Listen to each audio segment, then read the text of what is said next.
له ومن يضلل فلا هادي له وأشهد أن لا إله إلا الله وأشهد أن محمدا عبده ورسوله.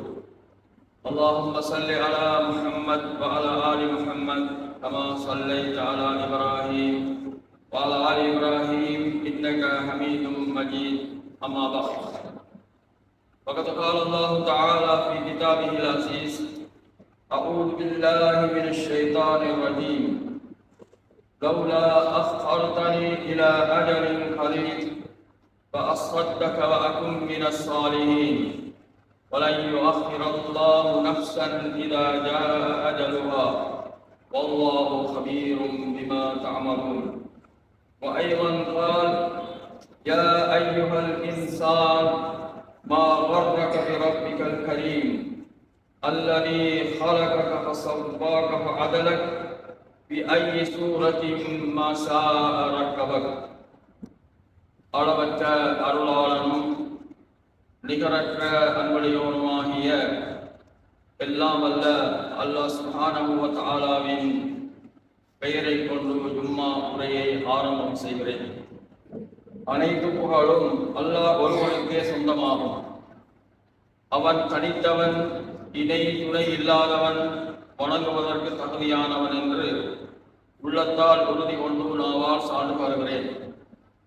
நபி முஹம்மது ஸல்லல்லாஹு அலைஹி வஸல்லம் அல்லாஹ்வின் அடியார் என்றும் தூதர் என்றும் உள்ளத்தால் உறுதி கொண்டு நாவால் சான்று வருகிறேன்.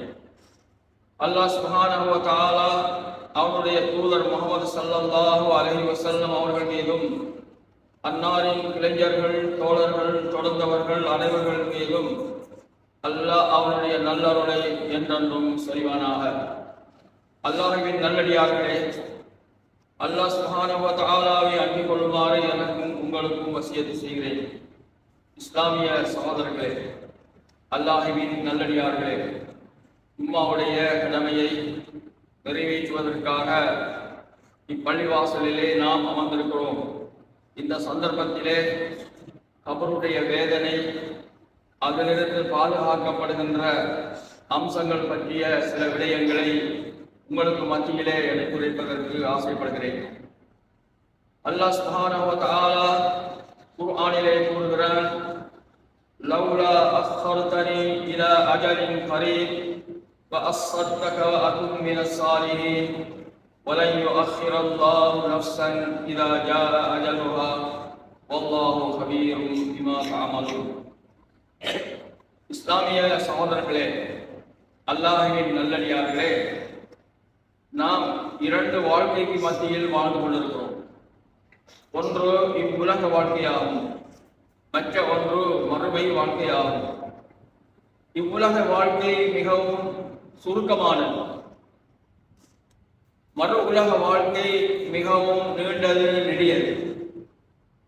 மறு உலக வாழ்க்கைக்காக இந்த உலக வாழ்க்கையை நாம் சரியாக பயன்படுத்திக் கொள்ள வேண்டும்.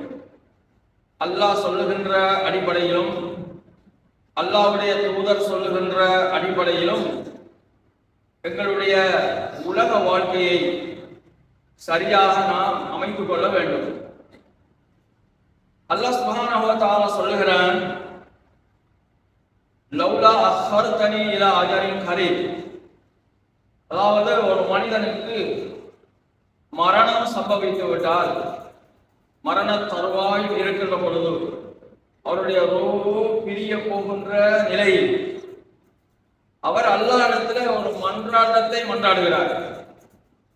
என்ன மன்றாட்டம் என்று சொன்னால், அவர் அந்த மரண தருவாயில் அவருக்கு சொர்க்கத்தையும் காட்டப்படுகிறது, நரகத்தையும் காட்டப்படுகிறது. அப்ப ஒவ்வொரு மனிதனும் மரணிக்கின்ற பொழுது, அவருடைய சக்கராத் நிலைமையில் இருக்கின்ற பொழுது அவருக்கு சொர்க்கத்தை காட்டப்படுகிறது, நரகத்தையும் காட்டப்படுகிறது. இப்பொழுது அவர் நரகத்தை கண்டவுடன் அவருக்கு பயம் வருகிறது, அச்சம் வருகிறது. இவ்வளவு பெரிய பயங்கரமான ஒன்றாக நரகம் இருக்கிறது, நாம் உலக வாழ்க்கையில் மிகவும் தவறு செய்து விட்டோம், நம்முடைய வாழ்க்கையை வீணாக ஆக்கிவிட்டோம், அல்லாஹ்வுக்குரிய கடமைகளை நாம் சரியாக செய்யவில்லை என்ற உணர்வு அவருக்கு வருகிறது. அதே நேரத்தில் சொர்க்கத்தை பார்க்கிறார், சொர்க்கத்தினுடைய இன்பங்களை பார்க்கிறார், அங்கிருக்கின்ற அனைத்து நியாமத்துகளையும் பார்க்கிறார். இதை நாம் அடைய வேண்டும், இதை நாம் பெற்றுக்கொள்ள வேண்டும். ஆகவே அவர் அல்லாஹ்விடத்தில் கெஞ்சுகிறார். இந்த நிலையில் அவர் அல்லாஹ்விடத்தில் கெஞ்சுகிறார். அது நமக்கு தெரியாது, அல்லாஹ் அதை சொல்லி காட்டுகிறான். மனிதன் சொல்லுகின்ற வார்த்தைகளையும் அல்லாஹ் சொல்லுகின்ற வார்த்தைகளையும் அல்லாஹ் குர்ஆனிலே குறிப்பிடுகிறான். சூரத்துல் முனாஃபிக்ல இந்த வசனம் வருகிறது. இந்த வசனம் ஜும்மாவில தொழுகையில இஷா தொழுகையில ஓதப்படுவது சுன்னத்தாகவும் ஆக்கப்பட்டிருக்கிறது. இந்த மாதிரியான விஷயங்களை மனிதன் பயந்து அச்சம் கொள்வதற்காக இந்த வசனமும் நமக்கு சுன்னத்தாக்கப்பட்டிருக்கிறது, தொழுகையிலே ஓதுவது. ஆனால் என்ன சொல்லுகிறான் என்று சொன்னால், இந்த மனிதன் அல்லாஹ்விடத்தில் என்ன கேட்கிறான் என்று சொன்னால், இறைவா என்னை கொஞ்சம் நீ பிற்படுத்த வேண்டும், என்னுடைய மரணத்தை தாமதிக்க வேண்டும். என்னுடைய மரணத்தை தாமதித்தால், என்னுடைய மரணத்தை இன்னும் கொஞ்சம் நாளைக்கு பிற்போட்டால் நான் செய்த தவறுகளை எல்லாம் திருத்திக் கொள்ளுவேன், சொர்க்கத்துக்குரிய அமல்களை நான் செய்வேன், நரகத்தை விட்டும் பாதுகாப்பு தேடிக் கொள்வேன். அப்பொழுது அல்லாஹ் சொல்லுவான், இவ்வளவு காலமாக உனக்கு வாழ்நாளை தந்திருக்கின்றேன், உலகத்தில் வாழ்ந்திருக்கிறாய், எவ்வளவு பயன்களை கேட்டிருக்கிறாய், ஜும்மா தொழுகையிலே கலந்திருக்கிறாய், ஜும்மா பயனை செவியேற்றிருக்கிறாய். நீ இதுவரை திருந்தாத நிலையில் இதற்கு பிறகு நீ திருந்த மாட்டாய். உன்னுடைய வாழ்நாளை நான் பிற்படுத்தினால் நீ திரும்பவும் உன்னுடைய பாணியிலேயே நீ நடந்து கொண்டிருப்பாய், உன்னுடைய வேலைகளையே நீ செய்து கொண்டிருப்பாய், என்னை பற்றி சிந்திக்க மாட்டாய், என்னுடைய தண்டனைகளை பற்றி நீ சிந்திக்க மாட்டாய். எனவே நான் உன்னை பிற்படுத்த போவதில்லை.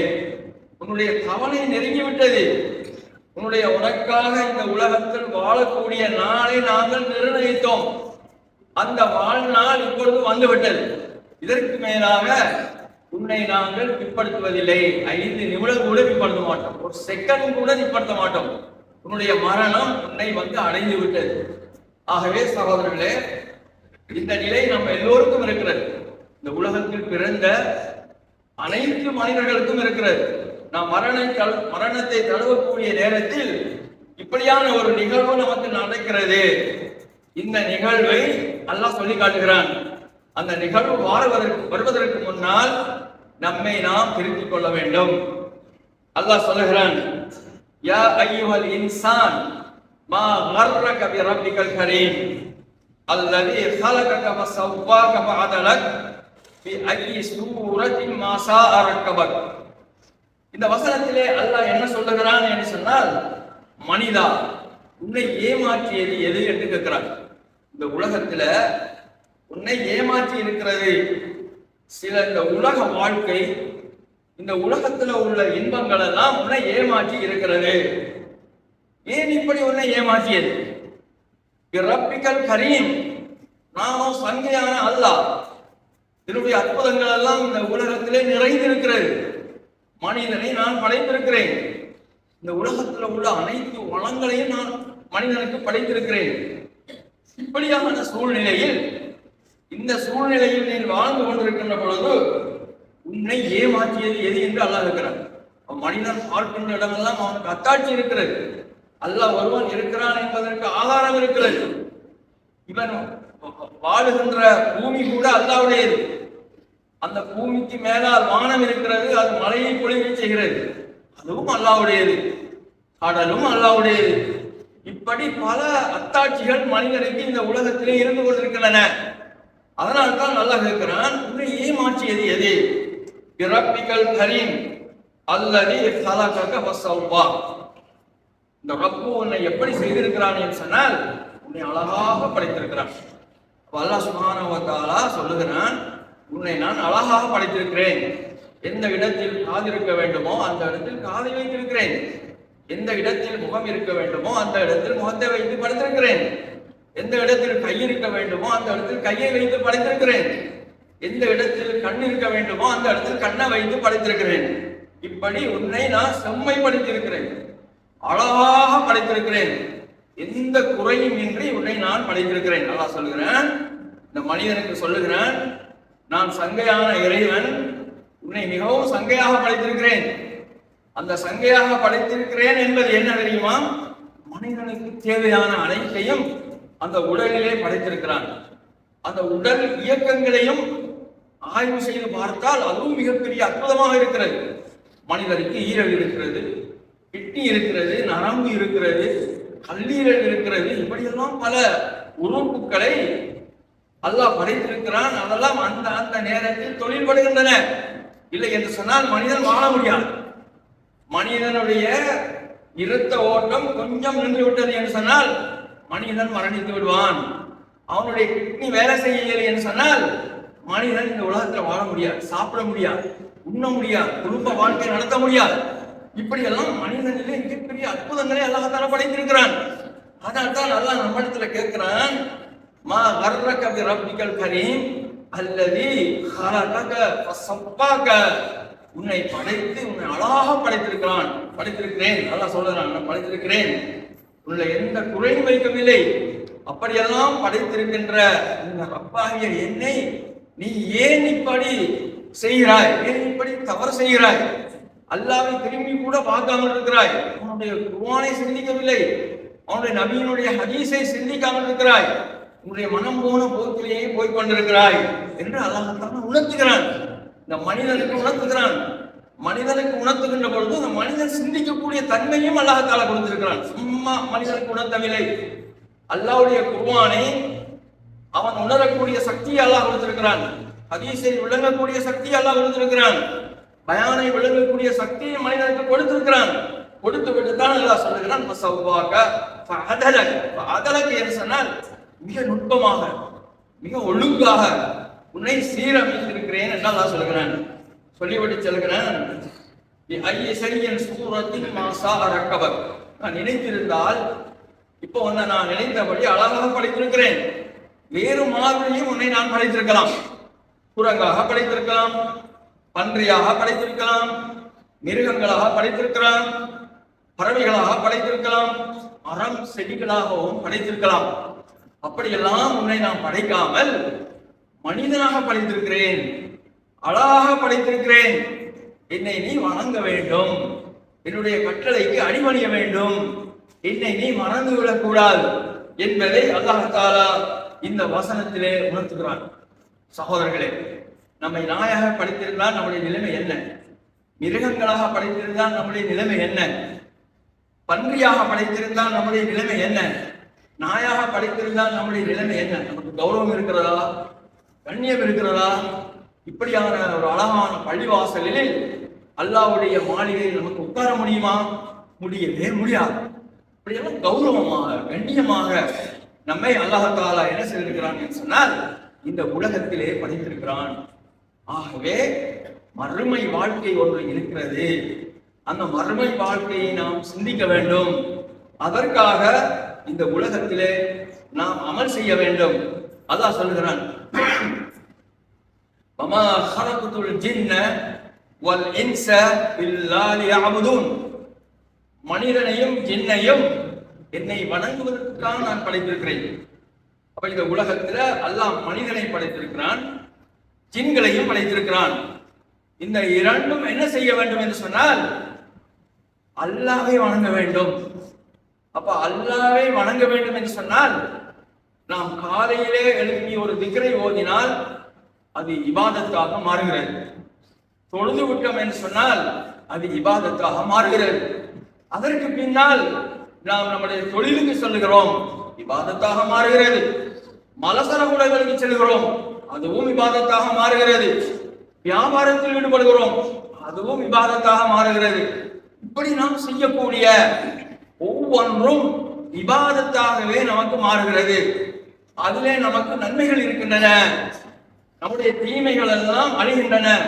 அல்லாஹ் சொல்கிறான், இன்னல் ஹஸனாத்தி யுத்ஹிபுன ஸய்யிஆத். நல்லவைகளை செய்கின்ற பொழுது நம்முடைய தீமைகள் எல்லாம் அழிக்கப்பட்டு விடுகின்றன. இப்ப இந்த உலகத்துல நாம் நன்மை செய்கின்ற பொழுது, ஒரு நன்மையை ஏவுகின்ற பொழுது, ஒரு தீமையை தடுக்கின்ற பொழுது, நாம் குடும்ப வாழ்க்கை செய்கின்ற பொழுது, வியாபாரம் செய்கின்ற பொழுது, அவைகளை எல்லாம் குர்ஆன் சுன்னாவின் அடிப்படையில் செய்கின்ற பொழுது, அதற்குத்தான் நமக்கு குர்ஆனையும் ஹதீஸையும் அல்லாஹ் வழிகாட்டியாக தந்திருக்கிறான். இல்லை என்று சொன்னால் இந்த குர்ஆனை அல்லாஹ் அனுப்பி இருக்க மாட்டான், ஒரு தூதரையும் அனுப்பி இருக்க மாட்டான். இந்த ரெண்டையும் நாம் சிந்திக்க வேண்டும். அல்லாஹ் நமக்கு குர்ஆனை அனுப்பி இருக்கிறான், இந்த மனிதன் சரியாக நடக்க வேண்டும், இந்த மனிதன் மறுமையில சொர்க்கத்துக்கு செல்ல வேண்டும். அதே போல ஒரு நபியை அனுப்பி இருக்கிறான், அந்த நபி நல்ல வழிகளை நமக்கு சொல்லி தந்திருக்கிறார், நல்ல வழிகாட்டிகளை சொல்லி தந்திருக்கிறார். எதற்காக இந்த நபியை அனுப்பி இந்த நல்ல விஷயங்களை எல்லாம் நமக்கு சொல்லி தருகிறான் என்று சொன்னால் நாம் நரகம் போய்விடக்கூடாது. அல்லாஹ் நம் மீது எவ்வளவு இரக்கம்னு பாருங்க, நம் மீது எவ்வளவு இரக்கமாக இருக்கிறான் என்று சிந்தித்து பாருங்க. இந்த வகையிலேயாவது மனிதன் சொர்க்கத்துக்கு போக வேண்டும், தொழ வேண்டும். அந்த தொழுகைக்கு முன்னால சுன்னா, தொழுகைக்கு பின்னால சுன்னா. ஏன்? தொழுகையில உள்ள தவறுகள் மன்னிக்கப்பட வேண்டும், இவர் சொர்க்கம் போக வேண்டும். அதற்கு பிறகு நோன்பு, நோன்புல உள்ள தவறுகளை போக்குவதற்காக 6 நோன்பு விடியுங்கள். அப்ப அங்கே இருக்கின்ற தவறுகள் அதன் மூலமாக அழிக்கப்படுகிறது. அப்ப அவருக்கு சொர்க்கம் போறதுக்கு இலகுவான வழி கிடைக்கிறது. நல்ல விஷயங்களை சொல்லுகின்ற பொழுது, தீமையான விஷயங்களை தடுக்கின்ற பொழுது இவருக்கு நன்மை கிடைக்கிறது. அதன் மூலமாகவும் அவருக்கு சொர்க்கம் கிடைத்து விடலாம். சகாத்தை தூண்டுகிறான், சகாத்தை கொடுங்கள் என்று சொல்லுகிறான், அதன் மூலமாகவும் இந்த மனிதன் சொர்க்கத்துக்கு போகலாம். இப்படி அல்லாஹ் தஆலா இந்த மனிதனை எப்படியாவது சொர்க்கத்துக்கு கொண்டு செல்ல வேண்டும், அதற்கான சகல வழிகளையும் அல்லாஹ் தஆலா காட்டி தந்திருக்கிறான். ஆனால் மனிதன் அதை சிந்திப்பதில்லை, அதை மதிப்பதில்லை. எனக்கு என்ன போச்சு என்ற அடிப்படையில் மனிதன் செயல்பட்டு கொண்டிருக்கிறான். அப்படி இருப்பானையானால் அவனுடைய தீமையாகவே இருந்து கொண்டிருக்கும், அவருடைய நன்மைகள் எல்லாம் அழிக்கப்பட்டுவிடும். ஆகவே சகோதரர்களே, நாம் ஒரு விவசாயத்தில் ஈடுபடுகின்ற பொழுது, வியாபாரத்தில் ஈடுபடுகின்ற பொழுது எவ்வளவு கஷ்டப்படுகிறோம் தெரியுமா? அதுல எவ்வளவு பெரிய தியாகங்கள் செய்கிறோம் தெரியுமா? ஏன்? அந்த வியாபாரத்துல நான் லாபம் அடைய வேண்டும், அந்த வியாபாரத்திலே நான் நஷ்டம் போய்விடக் கூடாது என்று கண்ணும் கருத்துமாக இருக்கிறான். யாராவது திருடி விடாமலும், யாராவது மோசடி செய்து விடாமலும் அதிலே கண்ணும் கருத்துமாக இருக்கிறான். ஆகவே ஷைத்தான் நம்மை திருடி விடாமல் இருப்பதற்கு, நம்மை வழிகெடுத்து விடாமல் இருப்பதற்கு நாம் என்ன தியாகம் செய்கிறோம், நாம் என்ன கஷ்டப்படுகிறோம், நாம் எதை உணர்கிறோம், சிந்தித்து பாருங்கள் சகோதரர்களே. ஆகவே நம்முடைய உலக வாழ்க்கையில் எப்படி கண்ணும் கருத்துமாக இருக்கிறோமோ அதே போல மறுமை வாழ்க்கையில நாம் நரகம் போய் விடாமல் சொர்க்கம் போவதற்கு, நம்முடைய அமலை நாம் பாதுகாத்துக் கொள்வதற்கு நாம் கண்ணும் கருத்துமாக இருக்க வேண்டும். அப்படி இருந்தால்தான் நாம் சொர்க்கத்துக்கு செல்ல வேண்டும், சொல்ல முடியும். கபருடைய வேதனைகளில் இருந்து நம்மை பாதுகாத்துக் கொள்ள முடியும். கண்ணியத்துக்குரிய இஸ்லாமிய சகோதரர்களே, அல்லாஹ்வின் நல்லடியார்களே, கபருல வேதனை செய்யப்படுவதற்கு சில காரணங்கள் இருக்கின்றன. அந்த காரணங்களையும் நபிகள் ஸல்லல்லாஹு அலைஹி வஸல்லம் மக்கள் விளக்கி இருக்கிறார்கள். அதாவது ஒரு நாள் நபி ஸல்லல்லாஹு அலைஹி வஸல்லம் ஒரு வழியிலே சென்று கொண்டிருக்கிறார்கள், ஒரு பாதையிலே போய் கொண்டிருக்கிறார்கள். அங்கே 2 கபர்கள் தென்படுகின்றன. அப்போது அந்த கபரை 2ஐயும் பார்த்துவிட்டு ஸல்லல்லாஹு அலைஹி வஸல்லம் சொல்லுகிறார்கள், இந்த கபரிலே அடக்கப்பட்டிருக்கக்கூடிய இந்த 2 மனிதர்களும் தண்டிக்கப்பட்டுக் கொண்டிருக்கிறார்கள், வேதனை செய்யப்பட்டுக் கொண்டிருக்கிறார்கள் என்று சொன்னார்கள். அப்ப சஹாபாக்கள் அதற்கு விளக்கம் வைக்கிறார்கள். ஏன் இவர்கள் தண்டிக்கப்படுகிறார்கள், ஏன் இவர்கள் வேதனை செய்யப்படுகிறார்கள் என்று கேட்ட பொழுது நபி ஸல்லல்லாஹு அலைஹி வஸல்லம் சொன்னார்கள், இதிலே ஒருவர் சிறுநீர் கழித்து விட்டு துப்புரவு செய்வதில்லை. பாருங்க, இஸ்லாம் மிக சுத்தமான ஒரு தூய்மையான மார்க்கம். இந்த மார்க்கம் என்ன சொல்லுகிறது என்று சொன்னால், எந்த நேரமும் நாம் தூய்மையாக இருக்க வேண்டும். இன்று தொழாதவர்கள் சுத்தம் செய்வதில்லை, சிறுநீர் கழித்து விட்டு சும்மா போய் விடுவார்கள். காதர்கள் செல்வதை போல எங்களுடைய சமுதாயத்தில் உள்ள முஸ்லீம்களும் தங்களை சுத்தப்படுத்திக் கொள்வதில்லை. இதே போலதான் பள்ளிக்கு வருகின்ற பொழுதும், தொழுகைக்காக வருகின்ற பொழுதும், வீடுகளில் இருக்கின்ற பொழுதும் நாம் தூய்மையாக இருக்க வேண்டும், சுத்தமாக இருக்க வேண்டும். நம்முடைய எல்லா இடங்களும் பள்ளிவாசலாக இருக்கலாம், பாடசாலையாக இருக்கலாம், நம்முடைய முத்தமாக இருக்கலாம், நம்முடைய சமையல் அறையாக இருக்கலாம், படுக்கை அறையாக இருக்கலாம், எல்லாமே தூய்மையாக இருக்க வேண்டும். அல்லாஹ் தூய்மையானவன், தூய்மையை விரும்புகிறான். ஆக ஒவ்வொரு விஷயத்திலையும் நாம் தூய்மையாக இருக்கின்ற பொழுது அதிலும் நமக்கு நன்மை இருக்கிறது. அந்த நன்மைகளும் சில நேரம் நம்மை சொர்க்கத்துக்கு கொண்டு சென்று விடும். ஆகவே சகோதரர்களே, தூய்மை இல்லாவிட்டால், சிறுநீர் கழித்து விட்டு அதை சரியாக சுத்தம் செய்யாவிட்டால் அதன் மூலமாக அவர் தொழுகின்ற பொழுது அவருடைய தொழுகை பாத்திலாகி விடுகிறது. ஏனென்று சொன்னால் சுத்தம் தொழுகையினுடைய ஷரத்துக்களில் ஒன்று. இப்ப கிப்லாவை நாம் முன்னோக்குகிறோம், கிப்லாவை சரியாக முன்னோக்கவிட்டால் தொழுகை கூடாது. அதே போலதான் நம்முடைய உடல் நாம் தொழுகின்ற இடம் எல்லாம் தூய்மையாக இருக்க வேண்டும், சுத்தமாக இருக்க வேண்டும். இல்லை என்று சொன்னால் நம்முடைய தொழுகை நிறைவேறாது, நம்முடைய தொழுகை பாத்திலாகிவிடும். எனவேதான் ஸல்லல்லாஹு அலைஹி வஸல்லம் சொன்னார்கள், இந்த கபரிலே தண்டிக்கப்படுகின்ற இருவரில் ஒருவர் சுத்தத்தை சரியாக செய்யவில்லை, சிறுநீரை கழித்துவிட்டு அந்த சிறுநீரை சரியாக அவர் சுத்தம் செய்யவில்லை, அதனால் இவர் கபரிலே வேதனை செய்யப்படுகிறார். பாருங்கள் சகோதரர்கள், கபரில் வேதனை செய்யப்படுவதற்குரிய மிக முக்கியமான ஒரு காரணமாக இருக்கிறது. இதை நாம் கவனத்தில் கொள்ள வேண்டும். இரண்டாவது ஆளை பற்றி சொல்கிறார்கள். இரண்டாவது ஆள் யார் என்று சொன்னால் கோல் சொல்லி தெரிந்தவர். அவர்கள் கோலின் மூலமாக குடும்பத்தை பிரிக்கலாம், உறவுகளை பிரிக்கலாம், நண்பர்களை பிரிக்கலாம், வியாபாரத்தில் பகைமையை ஏற்படுத்தலாம், ஊருக்குள் பகைமையை ஏற்படுத்தலாம், பாடசாலையில் பகைமையை ஏற்படுத்தலாம், பள்ளிவாசலில் பகைமையை ஏற்படுத்தலாம். இப்படி இந்த கோல் மிகப்பெரிய மோசமான ஒரு செயல்.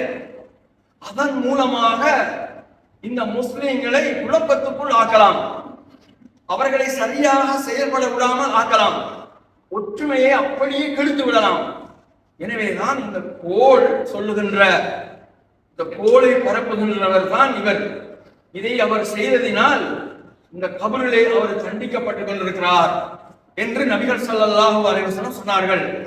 சகோதரர்களே, நமக்கு மத்தியிலே இந்த கோல் இருக்கிறதே, அது சும்மா பாட்டு பாடுற மாதிரி இருக்குது, அவர் சப்புற மாதிரி இருக்குது, பனங்கிழங்கு திங்கிற மாதிரி இருக்குது. ஆனால் நிறைய நமக்கு மத்தியில கோலும் குண்டனியும் வளர்ந்து இருக்கிறது. பெண்களுக்கு மத்தியிலும் அப்படித்தான், ஆண்களுக்கு மத்தியிலும் அப்படித்தான், பாடசாலைகளிலும் அப்படித்தான், பாதைகளிலும் அப்படித்தான், பள்ளிவாசல்களிலும் அப்படித்தான். ஆகவே சகோதரர்களே, இந்த இரண்டும் கபருடைய வேதனைக்கு முக்கியமான காரணமாக இருக்கிறது. ஆகவே இந்த இரண்டு காரணத்தையும் நாம் கவனித்து கொள்ள வேண்டும். எனவேதான் நபி ஸல்லல்லாஹு அலைஹி வஸல்லம் இந்த கபருடைய இந்த இரண்டு கபரிலே அடங்கப்பட்டிருக்கின்ற அந்த ரெண்டு மனிதர்களுடைய சம்பவங்களை நபிகள் ஸல்லல்லாஹு அலைஹி வஸல்லம் எடுத்துரைத்தார்கள். அடுத்ததாக அதமு நஸ்ரத்தில் மம்லூம், அதாவது யாராவது அநீதி இழைக்கப்பட்டால், நம்முடைய அதிகாரிகளால் நம்முடைய மக்கள் நிறைய அநீதி இழைக்கப்படுகிறார்கள். இப்படி அநீதி இழைக்கப்படுகிறவர்களுக்கு உதவி செய்யாதவர்களுக்கும் கபருடைய வேதனை இருக்கிறது. அதாவது ஒருவருக்கு வியாபாரத்தில் நஷ்டம் ஏற்பட்டு விட்டது, அல்லது அவருடைய வீடு எரிக்கப்பட்டு விட்டது, அல்லது வேறு ஏதாவது அவருக்கு அநீதி இழைக்கப்பட்டு அவரை நிம்மதியாக இருக்கிறார், அவரை பார்த்து நாம் சந்தோஷப்படக்கூடாது. அவருக்கு நம்மால் முடிந்த உதவிகளை செய்ய வேண்டும், அவரை நாம் ஆதரிக்க வேண்டும் என்று நமக்கு மத்தியில ஏதாவது கொடுப்பனவுகள் வந்தால், அரசாங்கத்தினால் அல்லது நிறுவனங்களினால் அல்லது இஸ்லாமிய நிறுவனங்களினால் கொடுக்கப்பட்டால் அதிலும் நாம் தில்லுமுள்ளு செய்கிறோம், மற்ற சகோதரர்களுக்கு அநியாயம் செய்கிறோம், மற்ற சகோதரர்களுக்கு துன்பம் செய்கிறோம். இதை நாம் செய்துவிடக் கூடாது. இப்படி செய்தால் இதுவும் கபருடைய வேதனைக்கு ஒரு காரணமாக இருக்கிறது. ஆனால் அப்படி அநியாயம் செய்யப்பட்ட ஒருவருக்கு ஏதோ ஒரு வகையில் அவர் அநியாயம் செய்யப்பட்டு விட்டார், தலை தூக்க முடியாமல் இருக்கிறார், கஷ்டத்தில் இருக்கிறார் என்று உணர்ந்தால் அவருக்கும் நாம் உதவி செய்ய வேண்டும். அடுத்தது அல் உலூல். உலூல் என்று சொன்னால் யுத்தம் செய்வார்கள் முஸ்லீம்கள். அந்த காலத்துல சஹாபாக்கள் யுத்தம் செய்தார்கள். அப்ப யுத்தம் செய்து முஸ்லீம்கள் வெற்றி பெற்றால் காவிர்கள் அவர்களுடைய சொத்து சுகங்களை எல்லாம் விட்டு ஓடி விடுவார்கள். இதை முஸ்லீம்கள் சேகரிப்பார்கள். சேகரித்து இதை அவர்கள் எல்லோருக்கும் மத்தியில பங்கு வைப்பார்கள். இப்படி பங்கு வைப்பதற்கு முன்னால் ஆசைப்பட்டு யாராவது அதை எடுத்து விடுவார்கள் என்று சொன்னால் அவர்களுக்கும் கபருடைய வேதனை இருக்கிறது.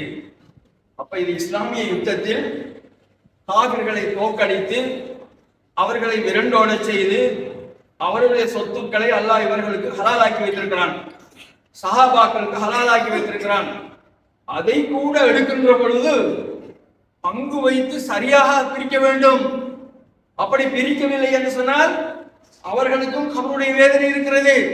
பாருங்கள், அவ்வளவு தியாகம் செய்த, யுத்தம் செய்த, உயிரையே கொடுத்து இஸ்லாத்தை பரத்துவதற்காக கஷ்டப்பட்டவர்களுக்கு அந்த பொருளிலே சரியாக பங்கு வைக்கவில்லை என்று சொன்னால் நரக வேதனை இருக்கிறது, தண்டனை இருக்கிறது என்று ஸல்லல்லாஹு அலைஹி வஸல்லம் சொன்னார்கள். அப்படியானால் நாம் சிந்திக்க கடமைப்பட்டிருக்கிறோம். நமக்கு மத்தியில நாம் என்ன செய்கிறோம், நாம் எப்படி அவைகளை பங்கு வைக்கின்றோம், நீதியாக செய்கின்றோமா, கொள்ளையடிக்கின்றோமா என்பதையெல்லாம் நாம் சிந்தித்து அப்படியான அநியாயங்களை நாம் தவிர்த்து கொள்ள வேண்டும். அடுத்ததாக நபிகள் ஸல்லல்லாஹு அலைஹி வஸல்லம் சொன்னார்கள், அஸ்ஸினா வ அக்லு ரிபா வல் வுகூ ஃபி அராலின் நாஸ். அதாவது விபச்சாரமும் அவருடைய வேதனைக்கு உரிய முக்கியமான காரணமாக இருக்கிறது. நமக்கு மத்தியில விபச்சாரத்தை பற்றி யாருமே பயப்படுவதில்லை.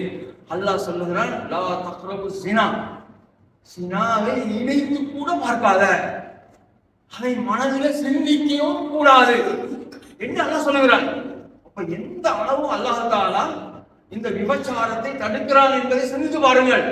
அதாவது நீ நினைத்து கூட பார்க்காத, அதை சிந்திக்கவே கூடாது என்று சொல்லிவிட்டான் என்று சொன்னால் அப்ப அதன் பக்கம் நெருங்கவே கூடாது என்பதுதான் அதனுடைய அர்த்தமாகும். அப்ப அல்லாஹ் என்ன சொல்லுகிறான், இந்த ஸினாவை கவிழ்ந்து கொள்ளுங்கள்.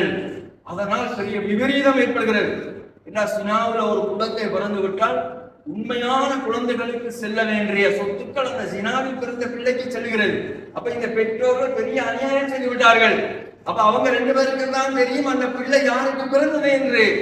ஆனால் அது உண்மையான தாய் தந்தைக்குள்ள பிள்ளை அல்ல, வேற ஒருவருக்கு பிறந்த பிள்ளை. அந்த பிள்ளையும் இந்த பிள்ளையும் சேர்ந்து தாயுடைய அல்லது தந்தையுடைய சொத்துல பங்கெடுக்கிறார்கள். அப்ப இது அநியாயமா இல்லையா? சிந்தித்து பாருங்கள். அப்ப ஹராமான ஒரு பிள்ளை ஹலாலாக பிறந்த பிள்ளைகளுடைய சொத்திலே பங்கு கொள்கிறார்கள். ஆகவே இதை தவிர்த்து கொள்ள வேண்டும். இதற்காகத்தான் அல்லாஹ் தஆலா இந்த விபச்சாரத்தை மிகவும் கண்டிப்பாக சொல்லி இருக்கிறான். அடுத்ததாக அக்லு ரிபா, வட்டியை சாப்பிடுவது. இன்னைக்கு வட்டி நிறைய நமக்கு மத்தியில மலிந்து கிடக்கிறது. அரசாங்கம் ஊக்குவிக்கிறான், வங்கிகள் ஊக்குவிக்கின்றன, சில நிறுவனங்கள் ஊக்குவிக்கின்றன. வட்டி எடுங்க, உங்களுக்கு அதை தருகிறோம், இதை தருகிறோம், உங்களுடைய நகைக்கு இவ்வளவு கூட நாங்கள் சல்லி தருகிறோம் என்று சொன்னவுடனே நாம் ஆசைப்படுகிறோம். அதற்கு வட்டிக்கு ஆசைப்படக்கூடாது. நம்முடைய சொத்தா, நம்முடைய நகையா விட்டு விட்டு அதை நீங்கள் பயன்படுத்துங்கள். அதை விட பல மடங்கு அல்லாஹ் தருவான். ஏன் அல்லாஹ் தஆலா சொல்லி இருக்கிறான் குர்ஆனிலே, யம்ஹுல்லாஹு ரிபா வ யுர்பி ஸதகாத். வட்டியை அல்லாஹ் தஆலா நாசமாக்குகிறான், சதகாவை அல்லாஹ் தஆலா பலப்படுத்துகிறான், பெருகை செய்கிறான் என்று அல்லாஹ் குர்ஆன்ல வாக்களித்திருக்கிறான். ஏன் நாங்கள் வட்டிக்கு செல்ல வேண்டும்? ஏன் நாங்கள் வேங்கை நாட வேண்டும்? ஏன் நாங்கள் அடவு வைக்க வேண்டும்? ஏன் நாங்கள் வாகனங்களை வட்டிக்கு வாங்க வேண்டும்? சிந்தித்து பாருங்கள் சகோதரர்களே. அப்படி இல்லாமல் நம்முடைய வாழ்க்கையை கொண்டு சென்றோம் என்று சொன்னால் அந்த வாழ்க்கையிலே பரக்கத் இருக்கிறது. ஆகவே சகோதரர்களே, வட்டியை முற்றாக நாம் ஒதுக்கிவிட வேண்டும். அதுவும் நரகத்துக்குரிய காரணமாக இருக்கிறது.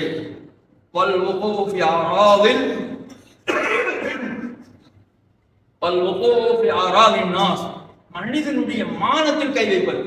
நபி ஸல்லல்லாஹு அலைஹி வஸல்லம் அரபாவிலே ஒரு குத்பா ஓதுகிறார்கள். அந்த குத்பாவிலே சொல்லுகிறார்கள், ஒரு மனிதனுடைய மானம், ஒரு மனிதனுடைய உயிர், ஒரு மனிதனுடைய பொருள் இந்த கௌபாவினுடைய சங்கை எப்படியோ அப்படி, இந்த அரபாத்தினுடைய சங்கை எப்படியோ அப்படி என்று சொன்னார்கள். பாருங்க, ஒரு மனிதனுடைய உயிரையும் ஒரு மனிதனுடைய சொத்தையும் ஒரு மனிதனுடைய பொருளையும் அல்லாஹ்வுடைய தூதர் ஸல்லல்லாஹு அலைஹி வஸல்லம் இந்த காபாவுக்கு என்ன சங்கை இருக்கிறதோ அது அவர்களுக்கு இருக்கிறது, அவருடைய சொத்துக்கு இருக்கிறது, அவருடைய உயிருக்கு இருக்கிறது என்று சொன்னார்கள். என்று சொன்னால் நாம் ஒவ்வொரு மனிதனுடைய மானத்தையும் வாங்கி கொண்டிருக்கிறோம். அரசியல் மேடை, வேற மேடைகளிலே எல்லாம் ஒருவரை ஒருவர் அந்த சீட்டிலே அந்த கதிரையிலே உட்கார்வதற்காக பச்சை பச்சையாக மனிதனுடைய மானத்தை நாம் கப்பலேற செய்கிறோம், பறக்க செய்கிறோம். இதுவும் மிகப்பெரிய பாவமாகும். கபருடைய வேதனைக்கு இதுவும் மிக முக்கியமான ஒரு காரணமாக இருக்கிறது. அதிலிருந்து நாம் கலந்து கொள்வோமாக.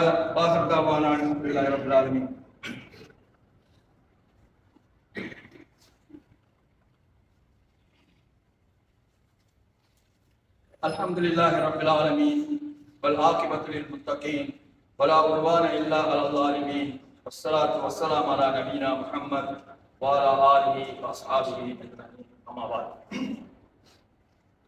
கண்ணியத்திற்குரிய இஸ்லாமிய சகோதரர்களே, அல்லாஹ்வின் நல்லடியார்களே, அவருடைய வேதனைக்குரிய அம்சங்களை நாம் தெரிந்திருக்கிறோம், இப்பொழுது தெரிந்து கொண்டிருக்கிறோம், உணர்ந்து கொண்டிருக்கிறோம். அப்ப கபரில் வேதனை செய்யப்படுவதற்கு பல காரணங்கள் இருக்கின்றன. அந்த காரணங்களில் ஒரு சிலரை நாம் உங்களுக்கு விளக்கி இருக்கிறோம். அடுத்ததாக, கபருடைய வேதனையில் இருந்து பாதுகாக்கப்படுவதற்கு சில காரணங்கள் இருக்கின்றன. அதிலே ஒன்று நபி ஸல்லல்லாஹு அலைஹி வஸல்லம் சொன்னார்கள், மா மின் முஸ்லிமின் யமூது யௌமல் ஜும்ஆ அவு லைலத்தல் ஜும்ஆ இல்லா வகாஹு அல்லாஹு ஃபித்னத்தல் கபர். ஒரு மனிதன் வெள்ளிக்கிழமை இரவு அல்லது வெள்ளிக்கிழமை பகல் இறந்து விட்டார் என்று சொன்னால் அவர் கபருடைய வேதனையில் இருந்து பாதுகாக்கப்படுகிறார். சகோதரர்களே, வெள்ளிக்கிழமையில் ஒரு மனிதன் மௌத்தானால் அல்லது அந்த பகலையில் மௌத்தானால் கபருடைய வேதனையில் இருந்து பாதுகாக்கப்படுகிறார்.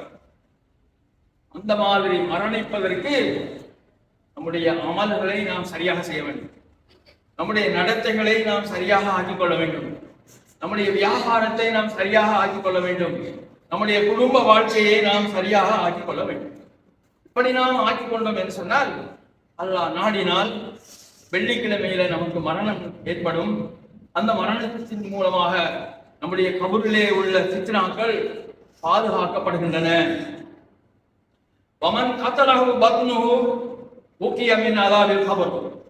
ஒருவருக்கு ஒரு நோய் வருகிறது, வாந்தி பேதி போன்ற நோய் வருகிறது. அந்த நோயின் மூலமாக ஒரு மனிதர் இறந்து விட்டால் அவருக்கும் கபருடைய வேதனை குறைக்கப்படுகிறது. கபருடைய ஃபித்னாவில் இருந்து அவர் பாதுகாக்கப்படுகிறார். நோய் வந்து விட்டால் நாம் நோயை பற்றி பேசுகிறோம், நோயை திட்டுகிறோம், அல்லாஹ்வை திட்டுகிறோம், மார்க்கத்தை திட்டுகிறோம். ஆனால் நோய் வந்தால் பொறுமையாக இருக்க வேண்டும், பொறுமை செய்ய வேண்டும். எந்த நோயாக இருந்தாலும் அல்லாஹ்வுடைய நாட்டத்தின் மூலமாகத்தான் இந்த நோய் வருகிறது என்று நாம் பொறுமை செய்ய வேண்டும். அப்படி ஒருவருக்கு இந்த வாந்தி பேதியின் மூலமாக அவர் மரணித்து விட்டார் என்று சொன்னால், அவர் சரியாக நடந்து கொண்டார் என்று சொன்னால், பொறுமையாக வாழ்ந்தார் என்று சொன்னால், அல்லாஹ் அவருடைய கபரு வேதனையை கபரு வேதனையில் இருந்து அல்லாஹ் அவரை பாதுகாக்கிறார். ஆகவே சகோதரர்களே, அப்ப வெள்ளிக்கிழமையில் இறக்கின்ற ஒருவருக்கும் கபரு வேதனை குறைக்கப்படுகிறது. அதே போல் நோய் மூலமாக, அதுல குறிப்பாக சொல்லப்பட்டிருக்கிறது இந்த வாந்தி பேதி நோய். இந்த நோயின் மூலமாக ஒருவர் இறந்து விட்டாலும் அவருக்கும் கபருடைய வேதனையில் இருந்து அவர் பாதுகாக்கப்படுகிறார், அவருடைய ஃபித்னாவில் இருந்து பாதுகாக்கப்படுகிறார். ஏனென்று சொன்னால், கபரிலே ஒரு மனிதனை வைக்கின்ற பொழுது, அடக்கம் செய்துவிட்டு மக்கள் திரும்புகின்ற பொழுது அந்த கபரு நெருக்குகிறது. நெருக்கின்ற பொழுது அந்த இரண்டு விலா எலும்புகளும் ஒன்றோடு ஒன்றோடு சொருகிக் கொள்கிறது. அந்த மாதிரி கடுமையான ஒரு தண்டனை ஆரம்பத்திலே இருக்கிறது. அந்த தண்டனையிலிருந்து நம்மை பாதுகாப்பதற்கு இந்த வெள்ளிக்கிழமை மௌத்து நமக்கு உதவியாக இருக்கிறது. அதே போல இந்த நோயின் மூலமாக ஏற்படுகின்ற மௌத்தின் மூலமாகவும் அந்த பாதுகாப்பு மனிதனுக்கு கிடைக்கின்றது. ஆகவே சகோதரர்களே, இந்த மாதிரி சில மௌத்துகளின் மூலமாக அவருடைய கபரு வேதனை குறைக்கப்படுகிறது. இன்னும் ஒன்று சொன்னார்கள், மன் குதில தூன மாலிஹி ஃபஹு ஷஹீத். ஒருவர் அவருடைய சொத்துக்காக பாடுபடுகிறார், ஒருவர் அபகரிக்க துணிகிறார், அந்த சொத்தை பறிப்பதற்காக துணிகிறார். அந்த நேரத்தில் அவரோட போராடுகிறார், அதிலே அவர் இறந்து விட்டால் அவரும் ஷஹீத். அதாவது ஷஹீதுன்னா உங்களுக்கு தெரியும், யுத்தத்தில் மாண்டவர்களுக்கு ஷஹீத் என்று சொல்லுவோம். அப்படிப்பட்ட ஒரு நன்மை இவருக்காக கிடைக்கிறது, அவருடைய உரிமை, அவருடைய சொத்து, அதை மற்றவர்கள் கொடுக்க முடியாது. அப்படி பறிக்கின்ற பொழுது அவர் வாதாடி சண்டை பிடித்து இறந்து விட்டார், அவரும் ஷஹீத். அதே போல ஒருவருடைய மனைவியை இன்னொருவர் கவ்வ பார்க்கிறார், அபகரிக்க பார்க்கிறார், தீண்டுகிறார், மோசடி செய்கிறார், பாழாக்குகிறார். இப்படிப்பட்டவர்களை என்ன செய்ய வேண்டும்? கொல்ல வேண்டும். அப்படி ஒருவர் கொன்றார் என்று சொன்னால் அவரும் ஷஹீத். அதில் போராடி கொல்லப்பட்டார் என்று சொன்னால் நபி ஸல்லல்லாஹு அலைஹி வஸல்லம் சொல்கிறார் அவரும் ஷஹீத். பாருங்க, எங்களுடைய உரிமையை இஸ்லாம் எப்படி பாதுகாக்கிறது, பெண்களின் உரிமையை எப்படி பாதுகாக்கிறது, குடும்ப உரிமையை எப்படி பாதுகாக்கிறது என்று சிந்தித்து பாருங்கள். யாரும் யாருடைய மனைவியை தீண்டிவிட முடியாது. அதில் அவர் கோபம் கொண்டு அவரோடு சண்டை பிடித்து அவர் இறந்து விட்டால் அவர் ஷஹீத் என்று இஸ்லாம் சொல்லுகிறது, ஹதீஸ் சொல்லுகிறது, நபி ஸல்லல்லாஹு அலைஹி வஸல்லம் சொல்கிறார்கள். அதே போலதான் மன் குத்தில தூன நஃப்ஸிஹி ஃபஹுவ ஷஹீத்.